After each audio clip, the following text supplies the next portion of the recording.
Hey everybody, my name is Danny Brown and this is Danny Brown Talks Phoenix.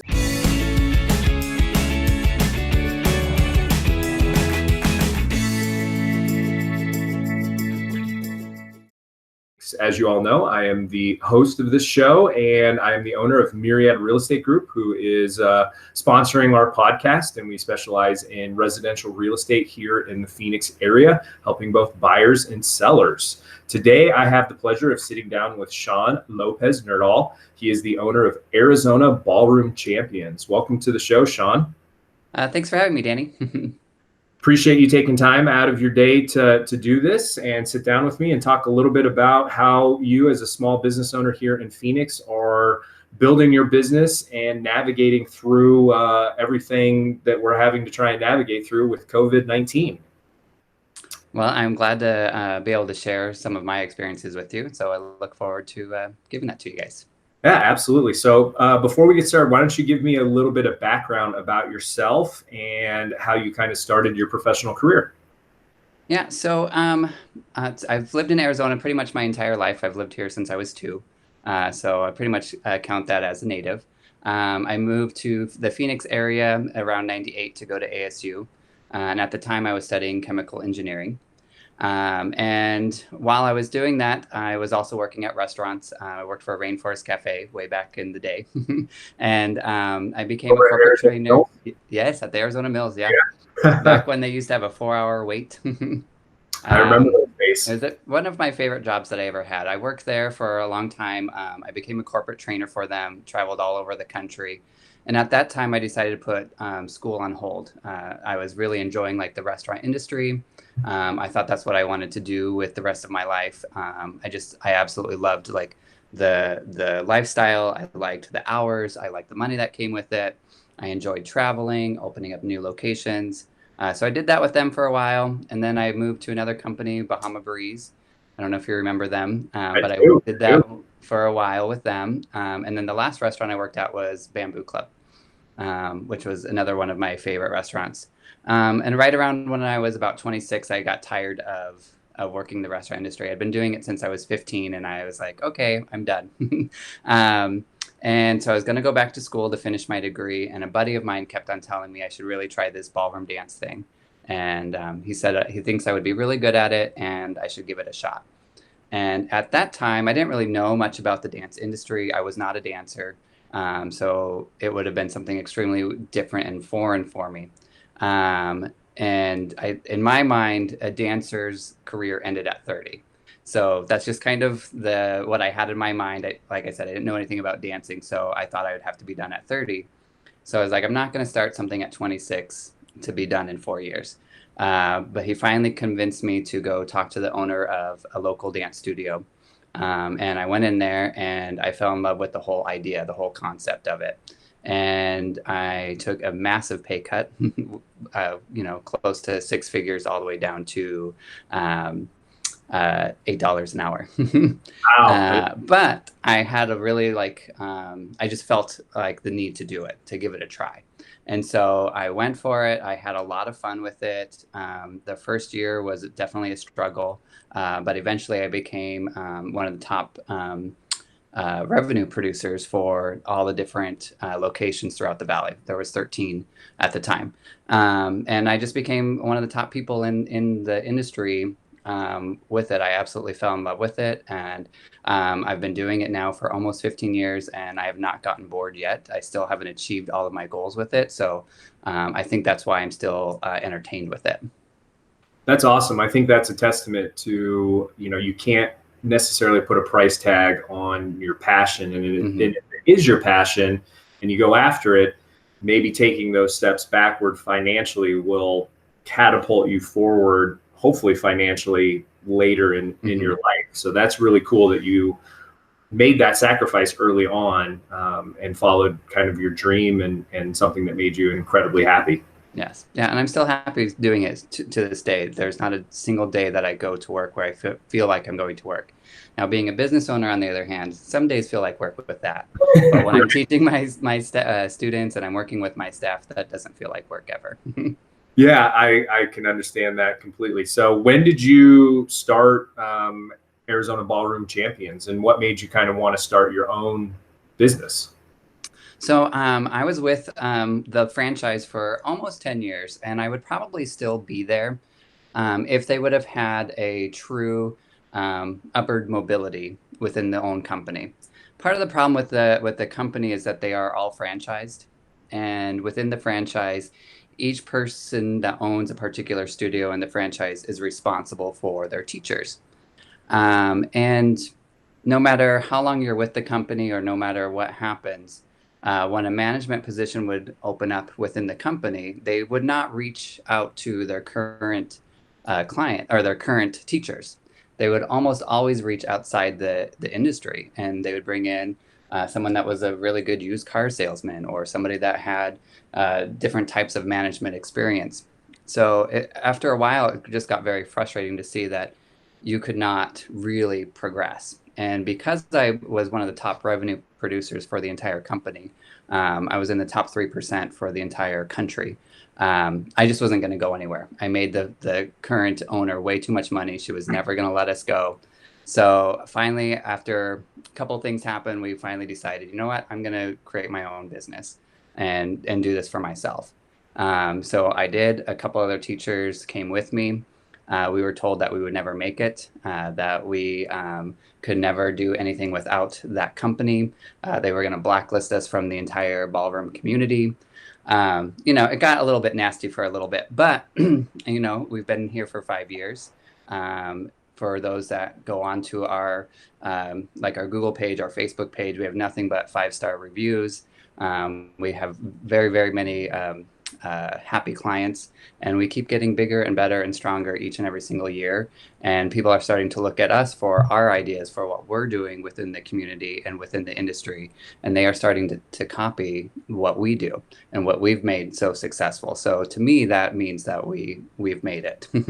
Absolutely, absolutely. And it's sad to hear that when a leader, a manager, a mentor gets you to a certain point that you want to break out on your own. I feel like they have one of two paths to go on. They can either be incredibly supportive and someone that you can collaborate with in the future and continue to help you achieve your goals, or they can be vindictive, petty, and small. And it's so sad when they take that alternate route. Yep. Something similar happened to me when I started my own real estate team. The team that I had left took the poorer of the two choices, and it's really regrettable. Yeah. And as a leader myself now, I took lessons from that to where if someone from my team wants to branch out on their own and start their own thing, that's awesome. That means that I did a wonderful job to give them the ability, the confidence in their own skills to want to try it on their own. Absolutely. Yeah. So it's sad that happened to you, but it also kind of gives you motivation and drive when someone tells you you're not going to make it. Absolutely. To prove them wrong. Absolutely. Yeah, we looked forward to that day, when we had been here for 5 years and we're still doing it. And we would have stayed with that company for a long time, but they would not. It was a buddy of mine. Him and I were going to open up our own franchise with them. And they just kept on saying, oh, we'll start the process soon. We'll start it soon. Well, after 3 years, it was never starting. So we're like, okay, we're going to go do it ourselves. Yeah. But we would have been there. We would have been a loyal student, a loyal franchisee. We would still be within the company, making them a lot of money, giving them 10% of our income every month, no matter what. So, in the long run, yes, I'm happy with the choice that we did, and I feel more free to be able to choose what we do. But it was sad that they did not take that approach to support us, to help create within their own company. Yeah, and I'm sure they're kicking themselves for it now. Yeah. So yes. What are some of the dance styles and things that you offer at your studio? So for the most part, we teach anything that requires two people. So one of the crazy things that has always happened whenever I talk to people about ballroom dancing, they always assume that it's either just waltz, foxtrot, tango, that sort of thing. But it includes all the social dances too. So like salsa, merengue, the country dances, country swing, two-step. polka, pretty much anything that requires that, we'll be able to teach it. And we pretty much have a teacher that knows at least almost all of the styles. So, no matter where you come in at, you'll be able to work with it. We also have some teachers that, transferred over from the ballet world, the jazz world, the contemporary world, and tap. So they will offer those lessons as well. It's not something that we put on our website, but if somebody wants it, we have people that can teach it. Oh, that's fantastic. Yeah. And are you, are you teaching competitive dance, or is it a mixture of competitive and also beginner if a couple needs to learn how to dance for their wedding? Like, what's the scope of what you guys can kind of take on? So we have a little bit of everything. We have the young children that want to learn how to dance. We have young adults. We have the elderly, 65 up, people that have never danced a day in their life, people that are working to become champions in their own division. Our two dance directors, Decho and Bree, they are world champion, rhythm champions, and they have created many champions underneath them. So, we literally have everything. We do wedding routines, we do date nights, somebody that's bored and wants a new hobby and they don't even know really what they want to learn. They come on in and we show them everything that we got, and, they quickly become addicted to it and stick with us for a long time. Yeah. And I imagine that it's got to be kind of a sense of a workout as well, right? I mean, because you're moving around and most people when they come in and learn how to dance, they might not have an exercise goal per se, or they might not have a weight loss goal per se, but after taking lessons, a lot of our students will lose anywhere from 5 to 10 pounds, sometimes more within their first 6 months. And really the only thing that they have changed about their day-to-day activity is dancing 2 or 3 times a week. And, doing salsa for 5 minutes is equivalent to running a mile. And it's way more fun than it's the same calorie, sort of thing. And it's way more fun than running. I have always hated running. I hate cardio. But with dancing, you can do it all night long and you're having fun doing it. So it is very, very healthy for you. That's awesome. I'm a big health nut, which is why I brought it up. And I'm with you. I also do not like running or cardio. It's very boring. And I think the secret to any sort of workout regimen is finding something that's fun. Otherwise, you're just not going to do it. And so if you enjoy dancing, then I had no idea that you burned as many calories doing 5 minutes of salsa as you do running a mile. Yeah. And it's way more fun. Yeah, absolutely. So how does somebody get started if they're interested in dance, but they have zero ability? If they're like myself with no sort of rhythm, just a total white guy. That's another thing that comes up quite a bit is people are afraid to start because they have no experience. But that's how everybody starts. Every single person that has been in there started off with absolutely no experience. And we will take you from day one. We basically teach you like you're in kindergarten at first. And then we slowly progress you through till you become able to handle the information until you're truly dancing. So all somebody has to do to get started is to just give us a call and schedule their very first lesson. We teach, private lessons and group classes. Private lesson just means that you just have one teacher with the one student or with a couple. So I would be your own teacher throughout the entire process. And I will be able to tailor your lessons to your ability. If you're taking too long to get something, I'll slow it down. If you're picking it up very quickly, I'll speed it up. And it's constantly changing every single lesson, depending on what you are producing.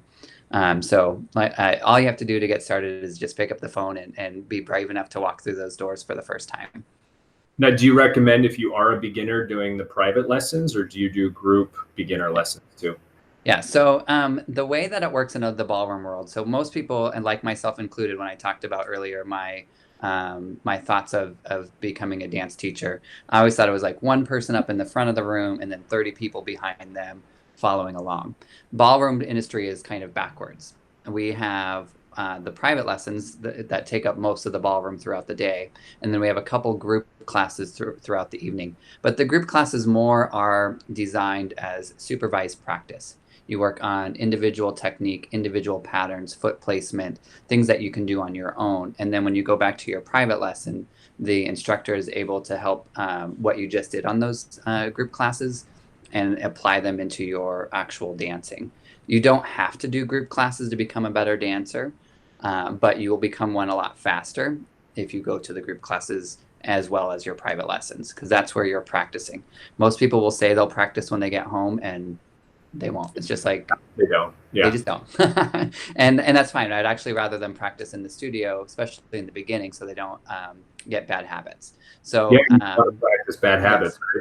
Right? Yeah. So that's what I like to tell people, is that the group classes really are more like practice, whereas the private lessons is more where you're going to learn everything and put it all together.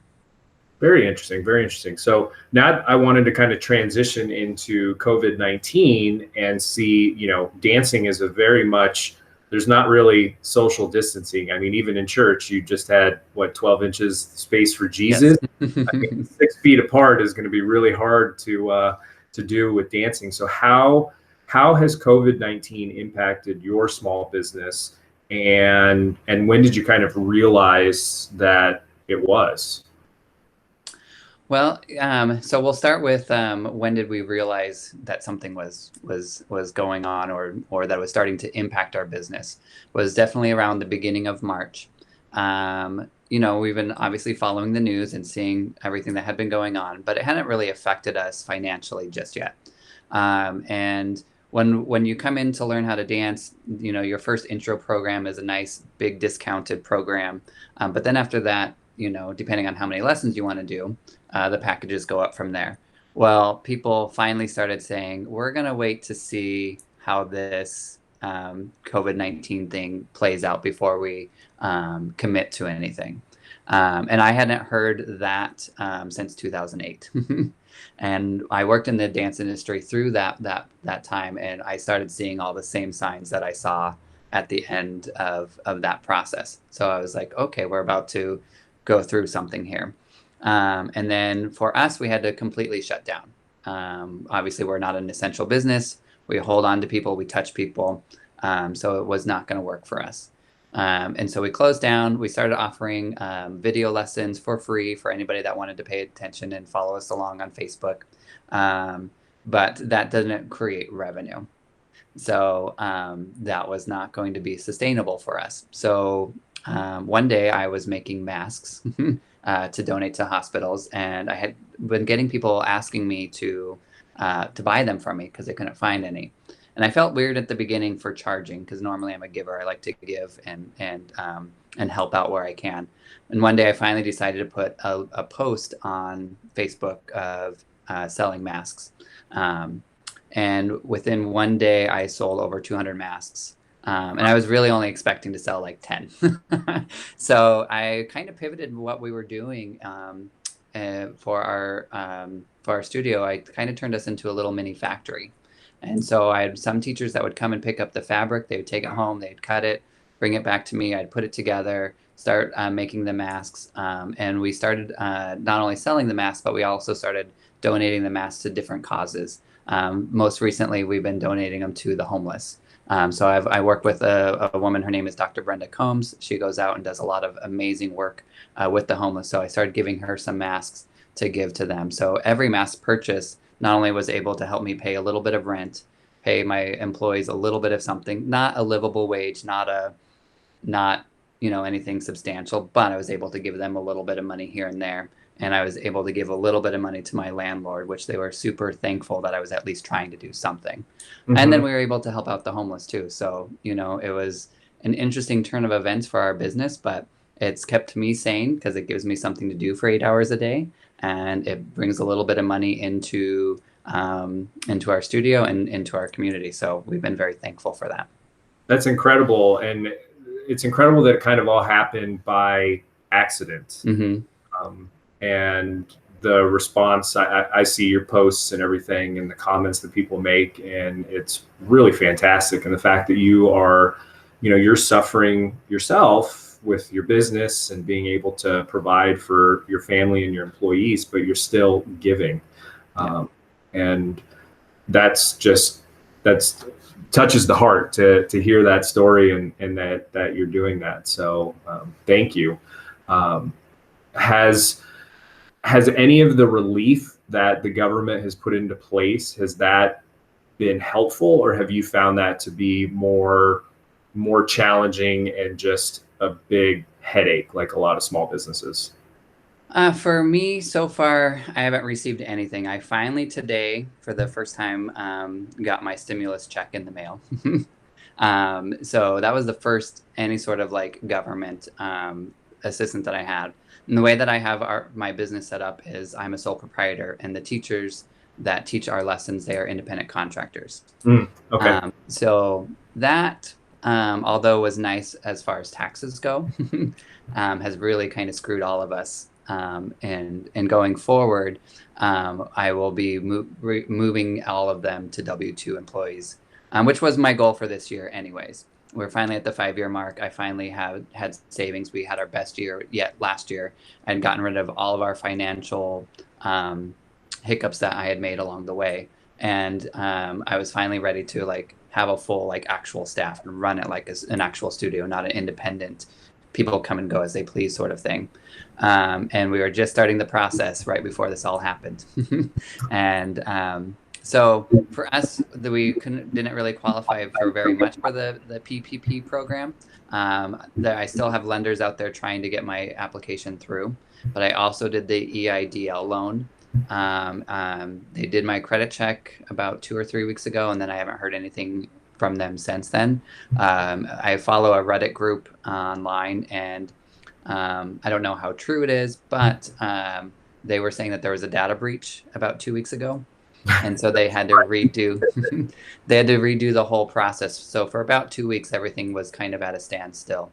And starting yesterday, people started seeing it's called a portal email that everybody's waiting for that gives you your loan amount. So people started seeing them yesterday. Okay. And so hopefully I'm, right down the way. But, even if I don't get this financial relief, although that would be extremely helpful, I was in debt about $100,000 2 years ago with our studio, and I just paid that off within 2 years. Congratulations. In December. So I've done it once, I can do it again. So in a weird way, I'm not even nervous about how we're going to get through this. I just know that we're going to. Yeah, I think, as a small business owner myself, facing the very similar challenges, fortunately for me, real estate was considered essential, so we didn't have to close down, but business still kind of fell off a little bit of a cliff because not a lot of people want to, one, list their home and have strangers come into their house. And we saw a lot of people saying, I want to time out and see how this whole COVID thing plays out. And it's really, I try not to get political or anything, but it's really unfortunate the way that the whole thing played out, because I really do believe that they were trying to help small business owners like you and I who have staffs of 5, 6, people, and some of these larger organizations that jumped to the front of the line and took advantage of things. I think this whole thing is going to be studied for years and years to come. And this PPP program is just going to be so full of fraud. And it's just... it's going to come back, and those people that took advantage of it, they will eventually, and it always ends up catching up to them, but it is unfortunate for us that are in the small business category. And I'm a sole proprietor, so we weren't included at first, so I couldn't even apply till the end. By that time, everything was already all gone. Yeah. Well, I love what you said about, we got through this once before and we'll get through it again. I think that that's a testament to small business owners and entrepreneurs of our grit and our unwillingness to fail and to, pick ourselves back up, brush ourselves off, and just keep going and do it again. So I have a lot of faith in all of our small businesses that we will bounce back and come back stronger than ever. So things are slowly starting to change. We saw announcements this week that businesses are going to be able to start opening up. And so what type of things, all these small businesses were not getting super clear directions on what we should do when we open up and how we should respond. So what are some of the things that you will plan on doing when you are able to open up, which I believe is next week, right? Yes. So we are going to go ahead and open up next week, but we are going to have a limited schedule, and we are going to limit the amount of teachers that will be working. So right now I have 10 teachers that work out of the studio, and what we are going to be doing is only half of them will be working at a time. So half of the staff is picking Monday, Tuesday, Wednesday. The other half of the staff will be working Thursday, Friday, Saturday. My dance studio is close to 6,000 square feet. And so what I'm doing is I'm sectioning off the actual room, so that each teacher will have their own little square of about 1,000 square feet that they can work with and dance with. So they'll have plenty of room. We also are going to be changing the way that our appointments work. So before, we had regular time slots just like a school, 2 o'clock, 2:45, 3:30, 4:15, 5 o'clock. Well, now one teacher is going to have the 2 o'clock, 3 o'clock, 4 o'clock, 5 o'clock spot. Another teacher will have 2:45, 3:45, 4:45, depending on where we put them. And that's when their student will come in. And we are putting a mandatory 15-minute break in between each lesson so that the teacher can go wash their hands, sanitize everything, and then clean the area that the student was just in before the next student comes in. The other thing I'm not sure about, but we might consider doing is you have to wait in your car before your lesson time starts, so that you're just not hanging out in there. And we'll keep monitoring it every single day, and we'll change it as we see that we're allowed to. Yeah. Are you going to be implementing masks? That's a hard one, because, it's weird that it's political. Right. But the masks have become the new political sign. And I have some students that are going to be very adamant about wearing them. And I'm going to have some students that are going to be very adamant about not wearing them. And so I don't know what my answer is 100% for that yet. Yeah. So I'm still weighing the options, and I will come to my decision here very, very soon. I'm leaning more towards wearing the masks than the not wearing the masks, but again, I just don't know. Yeah, I'm facing those same challenges as well. When we go back to the office, do we wear masks the entire time that we're in the office?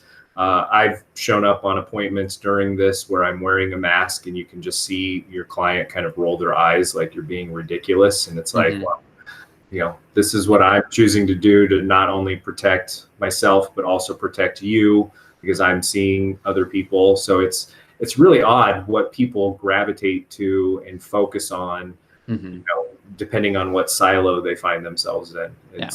So it's really tough to navigate these waters for sure. But I'm excited for you to open back up next week. I think people are just itching to get back to normalcy, and do some fun things. We've all been trapped in our homes for the most part and not been able to do stuff. So I hope that when you do open back up next week, that you're super busy and that people are clamoring to want to learn how to dance and do things. Now, I have to imagine if you're dancing with your spouse or partner, that it's a little bit more comfortable because you're probably locked with that person anyway. Yes, right? Absolutely. Yeah. Yeah. So if a couple comes in to learn how to dance, obviously they're going to be holding on to each other, and we'll demonstrate as best as we can verbally to them until the social distancing thing is behind us. But we'll navigate it and we'll make it work. We're creative. Yeah, absolutely. Which leads me to kind of one of my last questions is, do you have any advice for any of the entrepreneurs who are out there on how they could be managing their small business a little bit more effectively and to navigate these tough times?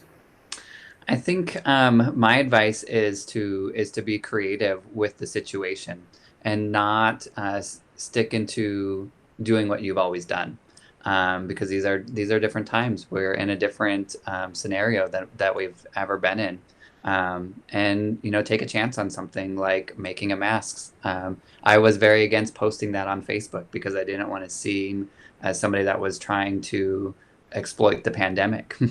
I was very nervous about what that was going to look like. I had one person come for me online saying that I was price gouging.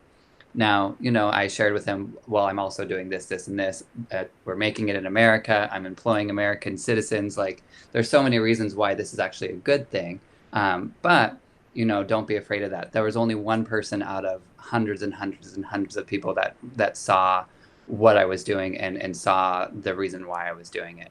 So don't be afraid to try something new. Just because your place is a dance studio doesn't mean it can't be a factory to make masks. Yeah, that's very true. Very true. So very wise words. Thank you very much. So if anyone listening has questions for you or wants to get in contact with you, how do they do that? They can go email me at Shawn, SHAWN, at azballroomchampions.com. Or they can find us on Facebook or on Instagram just by Googling Arizona Ballroom Champions. We'll show up for you. Yeah, you've got a fun Facebook and Instagram account, posting a lot of neat stuff. So I know that I've enjoyed what your posts have been. So, well, do you have any last things you'd like to add or anything that we didn't cover? I think that I'm just really excited for us to get back to going. We're going to have a grand opening when we get past this. Once we're safe to be able to have like a big party, we're going to do a grand opening and start all over again. So I'm just looking forward to getting through this. Yeah, you and me both, my friend. You and me both. So, well, thank you so much for taking time out of your day. I really appreciate it. I wish you nothing but the best going forward. And I hope next week is super busy for you. And I'm looking forward to seeing the photos and things from your grand reopening when that eventually happens too. Yes, thank you very much for having me. I appreciate it. All right. Thanks so much, guys, for tuning in. This has been another episode of Danny Brown Talks Phoenix. And as always, stay safe and healthy, and we will see you next time.